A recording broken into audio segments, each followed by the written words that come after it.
నారా లోకేష్ విశ్వవిఖ్యాత నట సార్వభౌముడు. కేంద్రం సీల్డ్ కవర్ సీఎంలతో తెలుగు ప్రజల ఆత్మాభిమానంతో ఆడుకొని ప్రజాస్వామ్యాన్ని కూనీ చేసిన సందర్భంలో తెలుగువారి ఆత్మగౌరవమే తన నినాదంగా ఒక పార్టీని స్థాపించి సీఎం అయిన నందమూరి తారక రామారావు గారి మనుమడు. అభివృద్ధికి కొత్త అర్థం చెప్పి ఆంధ్రప్రదేశ్ను స్వర్ణాంధ్రప్రదేశ్గా మార్చి సాంకేతికతను కొత్త పుంతలు తొక్కించడం ద్వారా ఆంధ్రదేశాన్ని అగ్రపథాన నిలిపిన నారా చంద్రబాబు నాయుడు గారి కుమారుడు. బహుశా రాష్ట్ర చరిత్రలో ఇంత గొప్ప నేపథ్యం ఎవరికీ ఉండదు. కానీ ఆ నేపథ్యమే కొన్నిసార్లు మన పురోభివృద్ధికి రాచబాట వేస్తుంది, మరికొన్నిసార్లు ముళ్ళదారిగా మారుతుంది. అటువంటి ఒడిదుడుకులను ఎదుర్కొన్న నారా లోకేష్ గురించి నిష్పక్షపాతంగా చర్చిస్తోంది మీ మిస్టర్ ఐ. నందమూరి తారక రామారావు గారు తెలుగుదేశం అనే పేరుతో ఒక పార్టీ పెట్టి 9 నెలల్లో అధికారంలోకి వచ్చి జనవరి 9వ తేదీన ముఖ్యమంత్రిగా ప్రమాణ స్వీకారం చేశారు. నారా లోకేష్ 1983 జనవరి 23న జన్మించారు. అతని ప్రస్థానం ఒక ముఖ్యమంత్రి మనవడిగా మొదలయ్యింది. తన బీఎస్సీ డిగ్రీ కార్నగీ మెల్లన్ యూనివర్సిటీ నుండి పొందాడు. ప్రపంచంలో ప్రఖ్యాత Stanford university graduation school of business నుండి ఎంబీఏ పూర్తి చేశాడు. ఉన్నత చదువుల తర్వాత భారతదేశం తిరిగి వచ్చాడు. వచ్చిన వెంటనే ప్రత్యక్ష రాజకీయాల్లోకి రాకుండా కేవలం పార్టీ మీద మాత్రమే దృష్టి పెట్టాడు. తెలుగుదేశం పార్టీ ప్రధాన కార్యదర్శిగా బాధ్యతలు చేపట్టి పార్టీ అత్యున్నత నిర్ణాయక విభాగమైన పార్టీ పొలిట్ బ్యూరోలో సభ్యుడిగా మారాడు. ఈయన ఎన్టీఆర్ ట్రస్ట్ ట్రస్టీల్లో ఒకరు. ప్రకృతి వైపరీత్యాల సమయంలో నేనున్నానంటూ ఆపన్న హస్తం ఇచ్చే ఎన్టీఆర్ ట్రస్ట్ సేవా కార్యక్రమాలు ఈయనే పర్యవేక్షిస్తాడు. ఓవైపు సేవ, మరోవైపు పార్టీ, ఈ రెండిటినీ కాలానికి తగ్గట్టు అనుసంధానించాలనుకున్నాడు. ప్రజలే దేవుళ్ళు, సమాజమే దేవాలయం అన్న ఎన్టీఆర్ మాట శిరసా వహిస్తూ పార్టీ కార్యకర్తల సంక్షేమమే ధ్యేయమంటూ తెలుగుదేశం పార్టీని ఒక పార్టీ అనడం కన్నా ఒక స్వచ్ఛంద సంస్థ అనడం సబబుగా ఉంటుంది అన్నంతగా మార్పులు చేపట్టాడు. అత్యాధునిక డిజిటల్ టెక్నాలజీ ద్వారా గ్రామస్థాయి వరకు కంప్యూటర్లు, ట్యాబ్ల ద్వారానే పార్టీ సభ్యత్వ నమోదును చేపట్టాడు. ఈ విధంగా సాంకేతికతతో పార్టీ సభ్యత్వాన్ని నమోదు చేసినటువంటి పార్టీగా దేశంలోనే తెలుగుదేశం పార్టీ మొట్టమొదటి పార్టీగా పేరు సంపాదించుకుంది. తమ పార్టీ సభ్యత్వం తీసుకున్న వారికి ఓరియంటల్ ఇన్సూరెన్స్ కంపెనీతో ఎంఓయు కుదుర్చుకోవడం ద్వారా బీమా కల్పించాడు. పార్టీ కార్యకర్తలు మరణిస్తే 2 లక్షల రూపాయలు, శాశ్వత వైకల్యం కలిగితే 2 లక్షలు, పాక్షిక వికలాంగత్వం కలిగితే 1,00,000 రూపాయలు, ప్రమాదవశాత్తు గాయాల పాలైతే 50,000 రూపాయలు వ్యక్తిగత బీమా కల్పించాడు. 20 కోట్ల రూపాయలతో కార్మికుల సంక్షేమ నిధి ఏర్పాటు చేశాడు. దేశంలో కార్యకర్తలకు ఇటువంటి బీమా కల్పించిన ఏకైక పార్టీ తెలుగుదేశం పార్టీని. రికార్డు స్థాయిలో 54 లక్షల మంది పార్టీ ప్రాథమిక సభ్యత్వం తీసుకున్నారు. పార్టీ కార్యకర్తల సమస్యల పరిష్కారం, సంక్షేమం కోసం ఎన్టీఆర్ ట్రస్ట్ భవన్లో గ్రీవెన్స్ సెల్గా ఒక కాల్ సెంటర్ను ఏర్పాటు చేశాడు.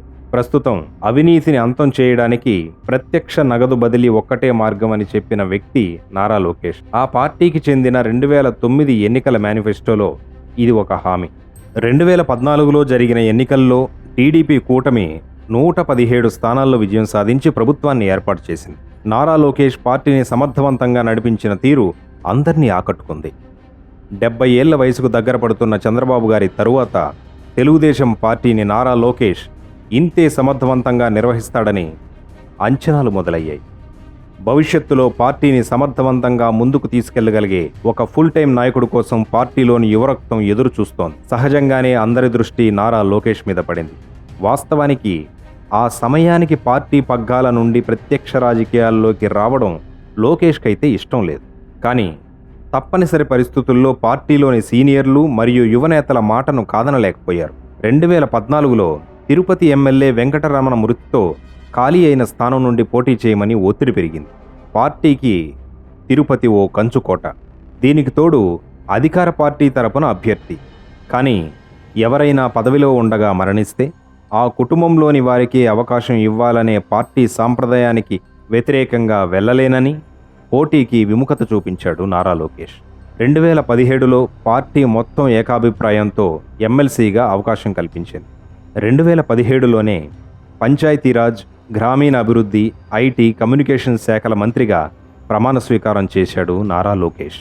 మంత్రిగా 2018లో పంచాయతీరాజ్ శాఖలో తాగునీటి సరఫరా, పాలనలో పారదర్శకత, సమస్యల పరిష్కారం మరియు టెక్నాలజీని వినూత్నంగా వాడుకున్న జలవాణి కాల్ సెంటర్ వంటి సేవలకు గాను ప్రఖ్యాత స్కోచ్ పర్సన్ ఆఫ్ ది ఇయర్గా అవార్డు పొందాడు. తాగునీటిని సరఫరా చేసే ట్యాంకర్లకు జీపీఎస్ వినియోగించడం ద్వారా 70 కోట్ల రూపాయల వరకు ప్రజాధన దుర్వినియోగం అడ్డుకున్నారు. అంతకు ముందు ఏడాది ఆంధ్రప్రదేశ్ ప్రభుత్వం తాగునీటి సరఫరాకు ట్యాంకర్లపై చెల్లించిన మొత్తం 100 కోట్ల రూపాయలు. ప్రజా పంపిణీ వ్యవస్థను ఆధార్ డేటాతో అనుసంధానించడం ద్వారా నిత్యావసర సరుకుల దుర్వినియోగాన్ని అరికట్టడం ద్వారా 700 కోట్ల రూపాయల ప్రజాధనాన్ని ఆదా చేశాడు నారా లోకేష్. ఇటువంటి చర్యలతో 2018లో న్యూఢిల్లీలో జరిగిన బిజినెస్ వరల్డ్ డిజిటల్ ఇండియా సమిట్లో ప్రఖ్యాత బిజినెస్ వరల్డ్ మ్యాగజైన్ అందించే digital leader of the year పురస్కారాన్ని అందుకున్నాడు.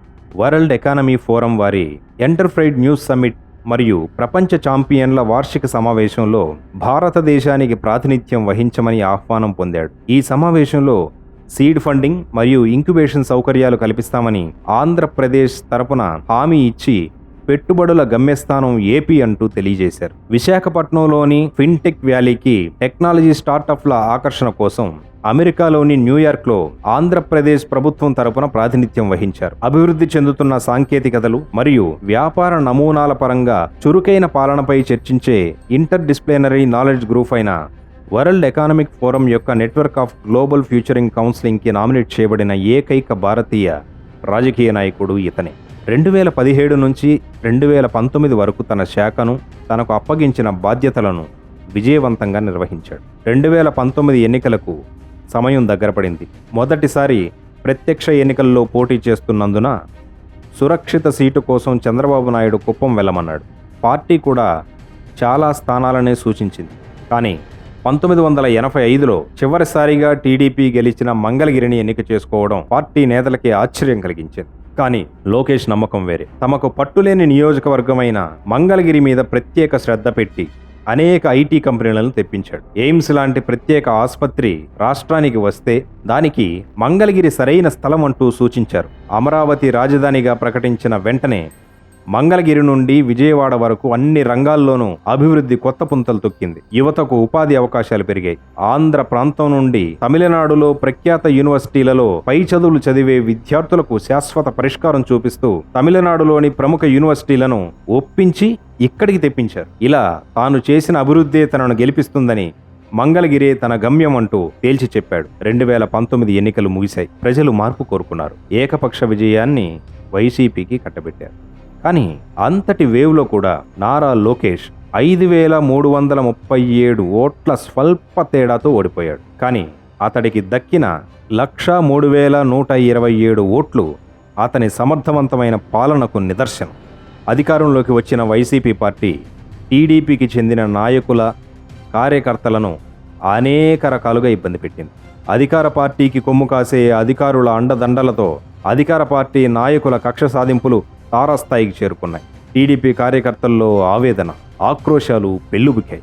ఈ సమయంలో పార్టీ కార్యకర్తలకు నేనున్నానంటూ భరోసా ఇచ్చే నాయకుడి అవసరం ఏర్పడింది. ప్రజల ముందుకు వచ్చి తన కుటుంబ సభ్యులుగా భావించబడిన పార్టీ కార్యకర్తల కష్టాలు తెలుసుకోవడానికి, దగాపడ్డ ఆంధ్ర రాష్ట్ర ప్రజల సాధక బాధకాలను దగ్గరుండి వినడానికి ప్రజల్లోకి వెళ్లాల్సిన సమయం ఆసన్నమైంది. ఇలాంటి సమయంలోనే నారా లోకేష్ యువగలం పాదయాత్రను ప్రకటించాడు. ఇది ఒక ప్రత్యక్ష ప్రజా పరిచయ కార్యక్రమం.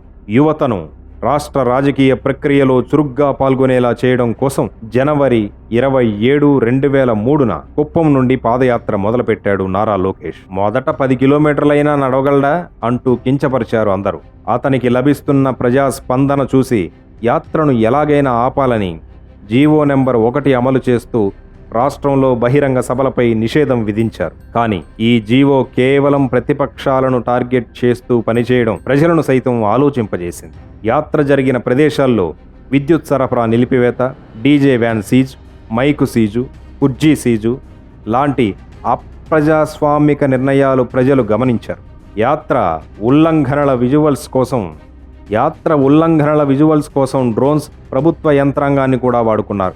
వైఎస్ఆర్ జిల్లాలో ఆకతాయిల చేత కోడిగుడ్లు విసిరించారు. సోషల్ మీడియాలో దారుణంగా వ్యక్తిత్వాన్ని కించపరిచారు. కానీ 226 రోజుల పాటు సాగిన ఈ పాదయాత్ర రాయలసీమలో ప్రారంభమై ఉత్తరాంధ్రలోని గాజువాక నియోజకవర్గంలోని ఆగనంపూడి వద్ద ముగిసింది. యాత్రలో విద్యార్థులతో హలో లోకేష్, రైతు సమస్యలపై రైతన్నలతో లోకేష్, పంచాయతీ దినోత్సవం రోజున ఓ మాజీ పంచాయతీరాజ్ మంత్రిగా పల్లె ప్రగతి కోసం మీ లోకేష్, ముస్లింల సమస్యలపై చర్చ, రాయలసీమలో యాత్ర ముగిస్తూ రాయలసీమ సమస్యలపై మిషన్ రాయలసీమ, బీసీల సమస్యలపై జయహో బీసీ, పోరాటాల పురిటిగడ్డ పల్నాడు సాక్షిగా, దగాపడ్డ టీడీపీ కార్యకర్తల మరియు ప్రజల కోసం వైసీపీ బాధితులతో ముఖాముఖి, ఆంధ్రుల కలల రాజధాని అయిన అమరావతి ప్రాంత ప్రజలతో అమరావతి ఆవేదన, రాష్ట్రంలో దళితులపై జరుగుతున్న అమానవీయమైన సంఘటనలపై దళితగలం లాంటి వినూత్న కార్యక్రమాల ద్వారా ప్రజలతో మమేకం అవుతూ చిత్తూరు జిల్లా పూతలపట్టు నియోజకవర్గంలో బంగారుపాలెంలో కిడ్నీ వ్యాధిగ్రస్తుల కోసం డయాలసిస్ సెంటర్ లాంటి హామీలతో మొత్తం అధికార పార్టీ ఎన్నిసార్లు అధికార దుర్వినియోగానికి పాల్పడినా, అంగబలాన్ని అర్థబలాన్ని వాడి తనను ఇబ్బంది పెట్టినా పట్టువదలని విక్రమార్కుడిలా ముందుకే సాగాడు నారా లోకేష్. 3132 కిలోమీటర్ల పాటు సాగిన ఈ యాత్ర తారకరత్న మరణం, ఎమ్మెల్సీ ఎన్నికల కోడ్, మహానాడు వంటి అనివార్య కారణాల వల్ల తప్ప నిరాటంకంగా సాగింది. వాస్తవానికి ఇచ్చాపురం వరకు యాత్ర సాగాల్సి ఉన్నా 2024 ఎన్నికలు దగ్గర పడుతుండడం వల్ల కాస్త ముందుగానే ముగించాల్సి వచ్చింది.